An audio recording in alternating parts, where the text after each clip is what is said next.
The day we thought would never come has finally arrived. I honestly feel that 99% of rock and metal fans have at least made one joke about Tool in the past 13 years and how the band would never get around to releasing new music. Well, it must be a sign of the apocalypse because after what feels like an endless wait, we have been given Fear Inoculum. Earlier in 2019, when new songs were being played live and the band announced a cryptic date of August 30th, there was still disbelief. That's how jaded Tool fans have become while still loving the band altogether. Said fans are going to have much to dive into with an album with track lengths averaging over 10 minutes. Fear Inoculum is not a quick listen, and in the band's tradition, Tool have made something gargantuan both sonically and in depth. Guitarist Adam Jones gave a vague explanation that the concept of Fear Inoculum revolves around the number 7. Through the album, there are riffs in 7 notes as well as beats per measure continuously coming in 7s. Whether it's a coincidence through the music and the meaning applied later, or it was an intentional design, all we know for sure is that 7 is a lucky number. We finally have new Tool. Through 7 tracks on the physical album release, you are guided in with the title track's opening 90 seconds of ambience until the rhythm section kicks in.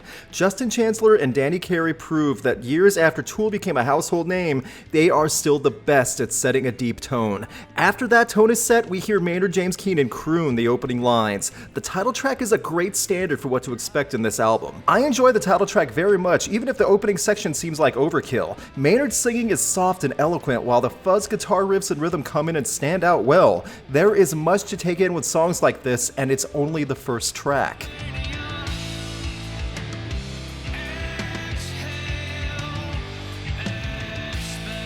The bass and drums are the star of this entire album, and no one can change my mind about that. It's amazing to hear the back end so strong and prominent. The following track, Pnuema, is gritty and brooding with Jones' riffs coming in hot. The stylized effects with Carey's percussion extend the song and add to the transcending feeling. It's over 11 minutes of trance-inducing music that flows like a pulse. This is exactly what 90s Tool fans dreamed of. We then go to the 2 tracks that were played on tour earlier this year, Invincible and Descending. These are the quintessential jam tracks that you'd expect Tool to blast, where you lose track of time while you listen. Speed changes, Maynard going from grit and anger to melody and soft vocals, fantastic closing sequences in both tracks.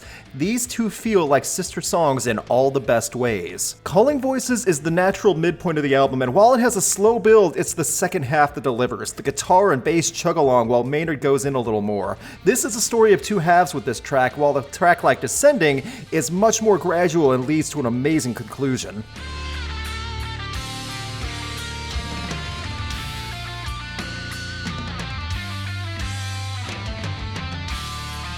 We then go into Chocolate Chip Trip. If you go into the song blind and hear the alien-esque effects being looped, you will think that Maynard had too much of his own wine to put this on the album. If you stick with it though, you'll hear one of the best drum solos ever recorded. It was recorded between takes during a break in the studio, and it was so good they felt they had to put it on Fear Inoculum. I'm glad they did. And finally, we get into Tempest. This is my favorite song on the album and one of my favorite Tool songs ever. The long wait for new Tool music seems forgivable when you go through just under 16 minutes of gorgeous music. The guitar chords leading into Jones's distortion and fuzz are amazing, and Maynard sounds like he's cutting loose here. Describing Tempest in a few sentences would be doing the song a disservice. It's a huge track and worth every second of your time. Looking at the album piece by piece, there are moments that definitely stretch the runtime needlessly. Some of the ambience and minute-long intro sequences get old quickly, and as impressive as Chocolate Chip Trip is, it's not exactly something you can enjoy all the time. On top of that, Maynard does sound dialed back in his delivery a touch, or at least compared to past works. That's what time and age do to everyone though. And even with those detractors, I still love this album.